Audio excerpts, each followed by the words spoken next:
அனைவருக்கும் வணக்கம்.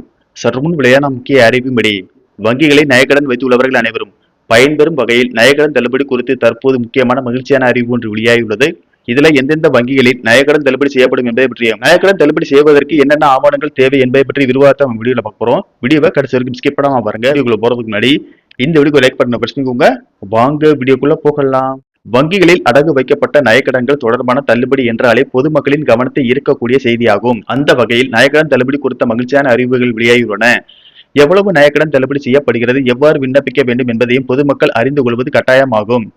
அவசர தேவைகள், மருத்துவ செலவுகள், விவசாய பணிகள் அல்லது குடும்ப செலவுக்காக பலரும் தங்களின் நகைகளை கூட்டுறவு வங்கியில் அடகு வைத்து கடன் பெறுகிறார்கள். இந்த நகைக்கடன்களில் ஒரு பகுதியை தள்ளுபடி செய்வது குறித்து அரசு வெளியிட்டுள்ள வழிகாட்டுதல்கள் மக்கள் மத்தியில் பெரிய எதிர்பார்ப்பை ஏற்படுத்தியுள்ளது. குறிப்பாக ஒரு குடும்பத்திற்கு 5 சவரன் வரை அடகு வைக்கப்பட்ட நகைக்கடன்கள் தள்ளுபடி பட்டியலில் சேர்க்கப்பட்டு ஆய்வு செய்யப்படுகின்றன என்ற தகவல் பரவியுள்ளதால் பலரும் தங்களுக்கு இந்த சலுகை கிடைக்குமா என்ற ஆர்வத்தில் உள்ளனர்.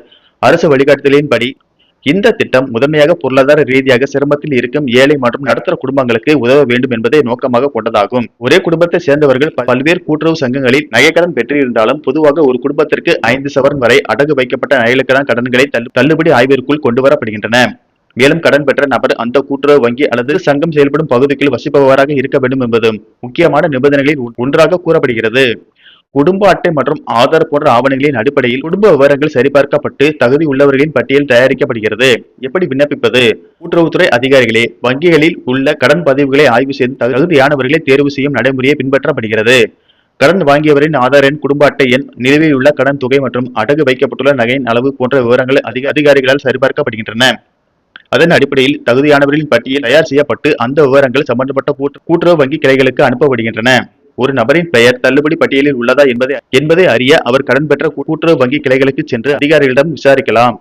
தேவையான ஆவணங்கள்: ஆதார் அட்டை மற்றும் குடும்ப அட்டையின் நகல்கள் வழங்கி தங்கள் விவரங்களை உறுதிப்படுத்திக் கொள்ளவும் கூறப்படுகிறது. தகுதி உறுதி செய்யப்பட்ட பின் அதற்கான பதிவுகள் புதுப்பிக்கப்பட்டு அடகு வைக்கப்பட்டுள்ள நகைகளை மீட்டெடுக்கும் நடைமுறைகள் தொடங்கப்படுகின்றன.